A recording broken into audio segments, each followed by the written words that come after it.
Welcome to Crown Forge audiobook. If you love epic fantasy, rising kingdoms, magic, war, and immersive storytelling, subscribe and join the journey. Things were finally, tentatively, beginning to look up for the settlement. We were working on a secure base, and the food shortage had improved, if only slightly, thanks to those nuts, which did turn out to be edible once properly processed. I walked through the settlement along with my new guards, my nose wrinkling at the smell of boiling bones. The people didn't waste a single scrap of potential food. Guts were cleaned and filled with blood and grain to make sausages. Bones and hooves were simmered multiple times until they surrendered the last trace of broth. The sight of the hollow-eyed people gnawing marrow shot a pang of guilt through me.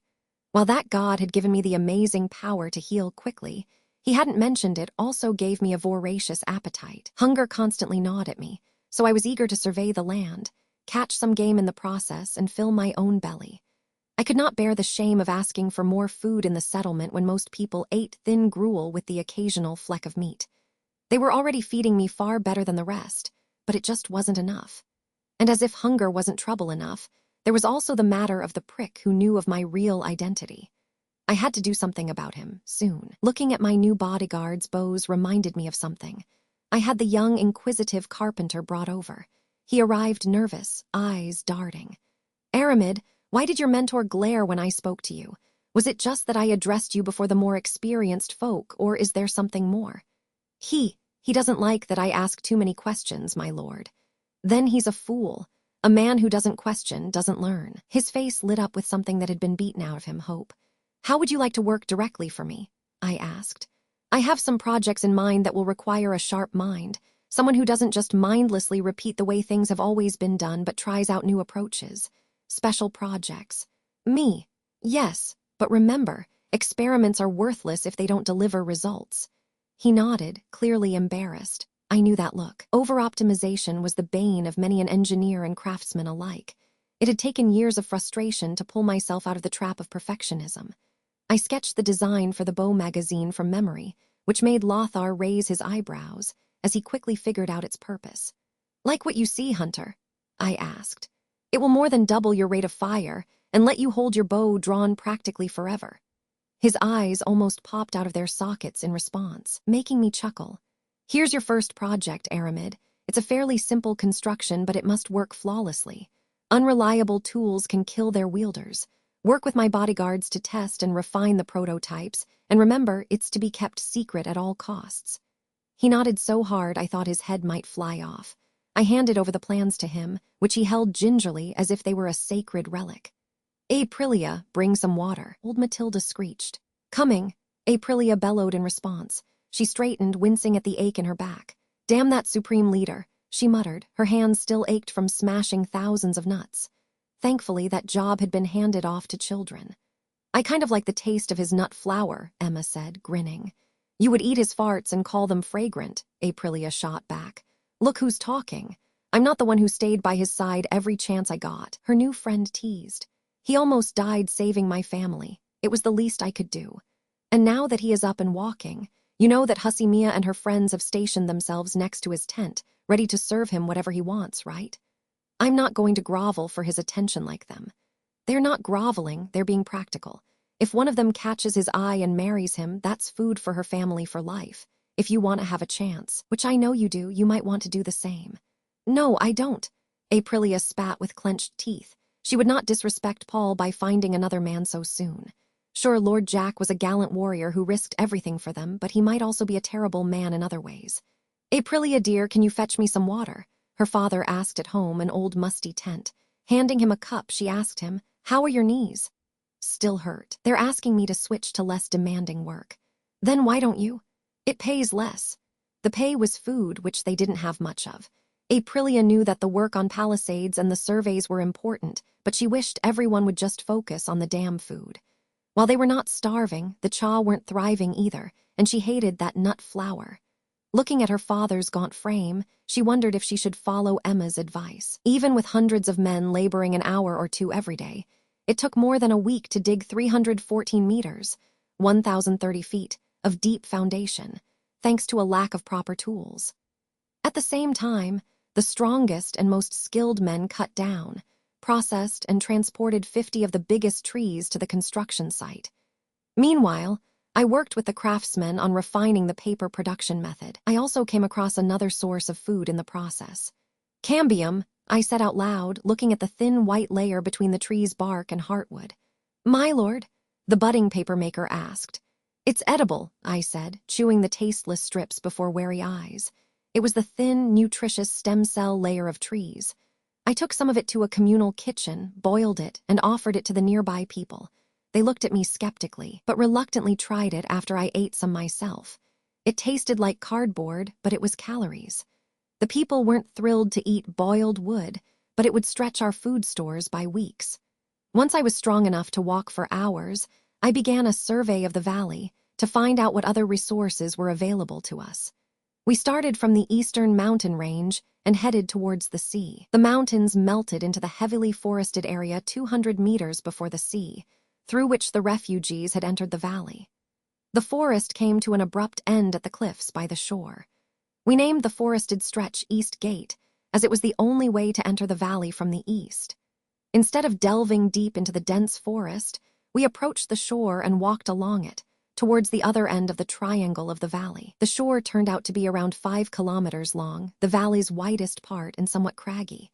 The only large beach we found surrounded the estuary of our river, Wendau, which formed a bay. Still, there were multiple spots where people on boats could land, which worried me. 24 men were fishing with lines and small nets and harvesting salt. How's the fishing? I asked one of them. It's all right, my lord. I looked at his basket. 4 dead eyes, belonging to 4 plump foot-long fish, looked back at me. It was indeed all right for a man feeding his family of 5, but not enough to feed thousands. You need bigger nets, I remarked, earning a doubtful glance. I smiled at him and continued our survey. Seine nets would feed thousands where small ones fed 100. As we approached the other end, I was delighted to see the other mountain range jutting into the ocean. The mountains at the end might be only worn-down stubs, but they were still hard to traverse, futhermucking mountains. No way any large group of people could enter the valley through that route rapidly, or without being seen. We named it West Point. As we neared the mountains, I noticed they were gray in color. I hit the stone with a pickaxe, exposing chalky white rock. I suppressed my excitement, steadied my breath, and crushed a bit of freshly exposed rock into powder by grinding it between 2 rocks. I then poured some vinegar, which I had brought in anticipation of this very moment, over it, and it began sputtering. Is this? It is. Limestone, I roared in triumph. My lord, my confused bodyguards asked. Limestone, Lothar, limestone. I grabbed the whiter man by his shoulders. One of the most crucial ingredients for civilization. Put it in the foundation of our palisade, and the wood will not rot. Roast it, and you get lime, a flux for producing metal and glass. Mix lime with sand, soot, and seawater, and you get concrete. Liquid stone. I returned to our settlement, cradle happy as a clam. This was a big leap. I arranged for the lime to be extracted and took a well-deserved rest day, which was ruined by an unwelcome encounter. That evening, as I was touring the settlement, I had the misfortune to come across Elder Hyde. Supreme Leader, a word, he called to me, voice dripping with mockery. I forced a smile. Yes, Elder Hyde. People in the settlement are not happy with the changes you are bringing. Already, carpenters have complained to me you are stealing their apprentices, and farmers told me you forced them to change their ways, as if they haven't worked for generations. Aramid is a journeyman, Elder, not an apprentice, and I needed a personal craftsman to develop weapons for our safety. As for the farmers, you can judge the efficacy of my methods yourself when we have a bumper harvest. You will not guile me with your words, fraud, he sneered. I was going to ignore him when his words made me recall something. Wait, I said, with realization dawning. That was you. You put that stone under my pillow. Yes, I wanted you to know that not everyone has been ensnared by your silver tongue like Erickson and Lothar. So you think I'm a fraud because I cannot deliver on anything I have promised. I asked to confirm. Obviously, you are not a Cha, so there's no way you can be our Messiah. I chuckled in relief, which seemed to infuriate him further. My secret was safe. I turned and left him choking on his own righteousness. I visited Aramid the next day. He had managed to steal a wood plank from the people working on the palisade and already built some prototype magazines. These look good, I said, admiring their construction. Nothing fancy but functional. His nervous face relaxed into a smile. "Thank you, my lord. I tested them myself but couldn't hit a thing," he said apprehensively. "They provide you firepower, not skill. That comes with a lot of practice." My bodyguards, the pompous asses, puffed up their chests in pride. "Enough posturing, you lot. Start fixing them to your bows. We need to test them." I trailed off as an idea came to me. "Lothar, contact the elders. Tell them the Supreme Leader requests their presence, that he has something special to show them." He hesitated, but upon receiving my insistent look, sighed and went to fetch them. While we waited for the elders to arrive, Aramid helped the hunters attach the magazines to their bows. As soon as they were done, they loaded the mags with arrows and began testing them on dummy targets. "This thing's amazing. I'm 4 times as fast. I can hold the bow drawn forever. Nothing's going to escape me now. You definitely need it, Sir Miss-a-Lot. Hey, that was only in the early days. I got good faster than you."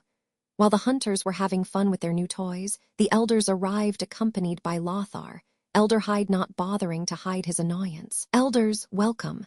Supreme Leader, you have something to show us." "Yes, when you gave me that title, I promised you that I would help you develop a powerful military. We have taken the first step. Let me show you our new weapons." While the hunters loaded the magazines, Lothar whispered in my ear, "Was it necessary to antagonize them by summoning them here on such a short notice?" "Yes," I said as the hunters took aim. "Just wait and see." The men hit their targets, eagerly and repeatedly, turning them each into a pincushion within seconds. I turned around to see the elders standing still, slack-jawed, staring at the targets. "Okay, I get it. That was quite a display," Lothar conceded. "I have sufficiently demonstrated my usefulness and established my authority at the same time. Those who are with me will be happy and more supportive, and those who are against me will think twice before getting in my way. It should wipe out any opposition they would have to my more unconventional ideas." He seemed unconvinced. "If they are military matters, but don't be too confident about other fields." I smirked in response. He was right, of course, but I had just begun. This magician had many rabbits to pull out of his hat. "Continue making more, Aramid. I would like to see all the hunters and their apprentices equipped within a fortnight." "Are we going to need them soon?" asked fearfully. "Hopefully not," I said. "But better to have and not need than to need and not have, right?" Everyone around nodded in response. "There is that band of brigands that had a hideout this side of the bog, who might arrive at any time, and I wouldn't put it past Count Zoc to send soldiers to harass us further." I added, "Things might look peaceful at the moment, but you could never rely on them to stay the same. Especially not when you were as weak as we were." As if on cue, someone shouted out. I followed the pointed finger to one of the hillocks near East Gate. A dark column of smoke was rising into the morning sky. Also check out the last chapter. I revised it multiple times. Let me know what you think of the changes. Thanks for listening to Crown Forge audiobook. More epic fantasy worlds, powerful stories, and immersive audio adventures are on the way. Visit our Discord channel or our website if you want more.